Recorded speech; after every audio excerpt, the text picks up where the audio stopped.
கிறிஸ்துவுக்குள் மிகவும் பிரியமானவர்களே, இயேசு கிறிஸ்துவின் நாமத்தில் உங்கள் யாவரையும் அன்போடு கூட நான் வாழ்த்துகிறேன். இந்த நாளிலும் தேவன் நம்மோடு கூட இடைப்படுகின்ற ஒரு வார்த்தை, தானியேல் 9ஆம் அதிகாரம் 23ஆம் வசனம்.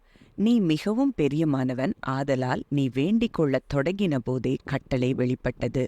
நான் அதை அறிவிக்க வந்தேன். இப்போதும் சொல்லுகிற வார்த்தையை நீ கவனித்து கேட்டு தரிசனத்தை அறிந்து கொள். இந்த வார்த்தையின் மூலம் தேவன் இன்றைக்கு நம்ம ஒவ்வொருவரோடும் கூட இடைப்பட விரும்புகிறார். இந்த நாளிலும் அவர் ஒவ்வொருவரையும் பார்த்து சொல்லுகிற வார்த்தை, நீ மிகவும் பிரியமானவன், பிரியமானவள், ஆதலால் நீங்கள் வேண்டிக் கொள்ள தொடங்கின போதே கட்டளை வெளிப்படுகிறதை இந்த நாளில் தேவன் உங்களுக்கு இடைப்பட விரும்புகிறார். அப்போ இந்த காரியம் சொல்லுகிற காரியங்களை நம்ம ஆராய்ந்து பார்ப்போம் அப்படின்னா, ஒரு பிரியமான பிள்ளை அங்கே வேண்டுதல் செய்யும் போது அங்கே பரலோகமே செயல்பட்டு பரலோகத்தில் இருக்கிற தூதன் அங்கே கடந்து வருகிறதை பார்க்கிறோம். அங்கே 21ஆம் 22ஆம் வசனங்களை நம்ம பார்க்கும்போது, அப்படி நான் ஜெபம் பண்ணி கொண்டிருக்கும் போதே முதல் தரிசனத்திலே நான் கண்ட புருஷனாகிய காபிரியேல் வேகமாக பறந்து வந்து அந்திப்பலியின் நேரமாகிய வேளையிலே என்னை தொட்டான். அவன் எனக்கு தெளிவாக்கி என்னோடே பேசி, தானியேலே, உனக்கு அறிவை உணர்த்தும்படி இப்போது புறப்பட்டு வந்தேன். அப்போ ஒரு தேவ பிள்ளை, பிரியமான அவருடைய பிள்ளை கூப்பிடும் போது அங்கே பரலோகம் செயல்பட்டு அங்கிருந்து அங்க தூதனை அனுப்பி அங்க தூதன் வந்து அங்கே தானியேலை தொடுகிறதை பார்க்கிறோம். அப்போ இன்றைக்கு உங்க நம்பிக்கை ஜெபிக்கும் பொழுது எப்படி இருக்கிறது? நான் ஜெபிக்கிறேன், என் ஜெபம் நிச்சயமாய் கேட்கப்படுகிறது. பரலோகத்துல எனக்காக தேவன் செயல்பட்டு அவர் தம்முடைய தூதர்களை அனுப்பி என் காரியங்களை வாய்க்கும்படி செய்கிறார் அப்படின்னு சொல்லி நீங்க விசுவாசிச்சீங்க அப்படின்னா நிச்சயமாய் நீங்க ஜெபிக்கிற காரியங்களுக்கு பதில் உண்டு. அதனால்தான் 1 யோவான் 5:15 பார்க்கிறோம், நாம் எதை கேட்டாலும் அவர் நமக்கு செவி கொடுக்கிறார் என்று நாம் அறிந்திருந்தோமானால் அவரிடத்தில் நாம் கேட்டவைகளை பெற்றுக்கொண்டோம் என்றும் அறிந்திருக்கிறோம். முதலாவது நம்ம அறிய வேண்டிய ஒரு காரியம், நான் ஜெபிக்கிறேன், என் தேவன் நிச்சயமா என் ஜெபங்களை கேட்கிறார் அப்படின்னு அறிந்திருந்தோன்னா போதும், நம்ம கேட்டவைகளை பெற்றுக்கொள்ளலாம். இதுதான் தானியேலுடைய வாழ்க்கையில ஒரு சம்பவம் எழுதப்பட்டிருக்கிறது. 2வது அதிகாரத்துல அங்கே ராஜாவாகிய நேபுகாத் நேச்சாருக்கு ஒரு சொப்பனம் காண்கிறத பார்க்கிறோம். அந்த சொப்பனத்தினால அவனுடைய ஆவி கலங்கி அவனுடைய தூக்கம் கலைந்து போகிறது. அப்ப அங்க சாஸ்திரிகள், சூனியக்காரர், ஜோசியக்காரர், கல்தேயர் எல்லாரையும் கூப்பிட்டு அந்த கனவுக்கு அர்த்தத்தை கேட்கிறார். அந்த சொப்பனத்தையும் கூறி அந்த சொப்பனத்துக்கு அர்த்தத்தையும் சொல்லணும்னு. அப்போ அவங்களால அது முடியல. அப்போ உங்க கல்தேயர் வந்து சொல்றாங்க, எங்களால சொப்பனத்தை சொல்லும், அப்பொழுது நாங்க அர்த்தத்தை சொல்லுவோம்னு சொல்லும்போது அங்க ராஜா சொல்றாரு, இல்ல, எனக்கு 2ஐயும் சொல்லணும். அப்படி உங்களால நீங்க சொல்ல முடியலன்னா தேசத்துல இருக்க சகல எல்லா சாஸ்திரிகள், ஞானிகள், இப்படிப்பட்டவங்களெல்லாம் நான் துண்டித்து போடுவேன்னு சொல்றார். அப்போ தானியேல் அங்கே தவணை கேட்டு அங்கே தன்னுடைய நண்பர்களோடு சேர்ந்து அவர் ஜெபிக்கும் பொழுது இரவு நேரத்துல அந்த மறைபொருள் வெளிப்படுத்தப்படுகிறதை பார்க்கிறோம். கொஞ்சம் யோசித்து பார்ப்போம்.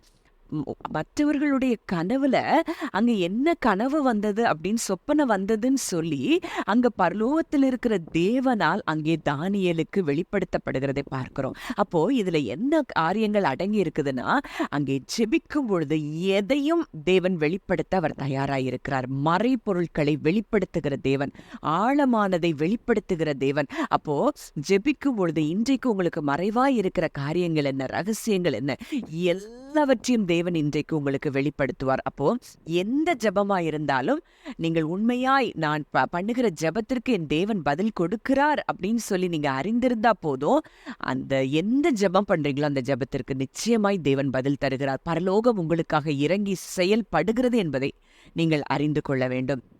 யாக்கோபு 5:16 கூட பார்க்கிறோம், நீதிமான் செய்யும் ஊக்கமான வேண்டுதல் மிகவும் பலனுள்ளதாய் இருக்கிறது.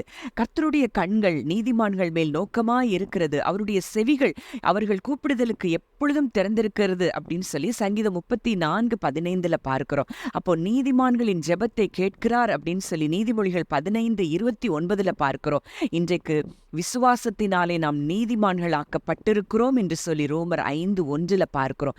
இன்றைக்கு நாம் நீதிமான்கள் ஆக்கப்பட்டது மாத்திரம் அல்ல, இன்றைக்கு அவருடைய பிரியமான பிள்ளைகளாய் இருக்கிறோம் என்று வேதத்துல எத்தனையோ பகுதிகளில் நம்ம பார்க்கிறோம். நாம் இவ்விதமாய் நாம் அவருடைய பிள்ளைகளாய் மாற்றப்பட்டிருக்கிறோம் என்று சொல்லி வேதத்துல அவருக்கு பிரியமான பிள்ளைகளாய் மாற்றப்பட்டிருக்கிறோம் என்று சொல்லி பார்க்கிறோம். உன்னத பாட்டுல சொல்றாரு, என் பிரியமே, என் ரூபவதியே, உன்னில் பழுது ஒன்றுமில்லை அப்படின்னு சொல்லி தேவன் நம்மை பார்த்து சொல்லுகிறதை பார்க்கிறோம். அப்போ இன்றைக்கு நம்மை பிரியமாய் பார்க்கிறார், பிரியமானவனாய் பிரியமானவளாய் பார்க்கிறார் அப்படின்னா இன்றைக்கு நீங்கள் ஜெபிக்கிற ஒவ்வொரு ஜெபத்திற்கும் நிச்சயம் பதில் உண்டு என்பதை நீங்கள் அறிந்து கொள்ள வேண்டும். அதனாலதான் தானியேலுக்கு அந்த வார்த்தை கடந்து வந்தது போல இன்றைக்கு நம் ஒருவரையும் பார்த்து தேவன் சொல்லுகிறார், நீ எனக்கு மிகவும் பிரியமானவன், நீ எனக்கு மிகவும் பிரியமானவள், ஆதலால் நீ வேண்டிக் கொள்ள தொடங்கின போதே கட்டளை வெளிப்பட்டது. அப்படிதான் அங்கே பார்க்கிறோம். எலியா ஜெபிக்கும் பொழுது அங்கே வானத்திலிருந்து அக்கினி இறங்கி வருகிறது. சாலமோன் ஞானத்தை கேட்கும் பொழுது அங்கே தேவன் விலையேறப்பெற்ற ஞானத்தை சாலமோனுக்கு கொடுக்கிறத பார்க்கிறோம். அங்கே குர்நேலியு இரவும் பகலும் அங்கே தான தர்மம் செய்து ஜெபித்து கொண்டிருந்ததை பார்க்கும் பொழுது அங்கே பரலோக தூதன் அங்கே இறங்கி வருகிறத நம்ம பார்க்கிறோம். பரலோகத்திலிருந்து தம்முடைய தூதனை அனுப்புகிறத பார்க்கிறோம். அப்ப இன்றைக்கு நீங்க உங்களை எப்படி பார்க்கிறீங்க, அவருக்கு பிரியமான பிள்ளையாய் நீங்க இருக்கிறீங்கிறத நீங்க அறிந்து கொண்டீங்கன்னா, அதனாலதான் இயேசுவை பார்த்து பிதா சொல்லுகிற வார்த்தை, இவன் என்னுடைய நேசகுமாரன், இவரில் பிரியமா இருக்கிறேன்னு சொன்ன அதே வார்த்தையை தான் இன்றைக்கு அவருக்கு உடன் சகோதரிகளாய் இருக்கிற நம்ம ஒவ்வொருவரையும் பார்த்து தேவன் சொல்லுகிறார், நீ என்னுடைய நேசகுமாரன், நேசகுமாரத்தி, உன்னில் நான் பிரியமாய் இருக்கிறேன் என்று சொல்லி பிதா சொல்லி இருப்பார் என்றால் நம்முடைய ஜெபத்திற்கு எவ்வளவு தூரம் அவர் பதில் கொடுக்க வல்லமை உள்ளவராய் இருக்கிறார் என்பதை நீங்கள் அறிந்து கொண்டீர்களானால் போதும், உங்கள் ஜெபங்களுக்கு பதில் வருகிறதை நீங்கள் பெற்றுக்கொள்வீர்கள்.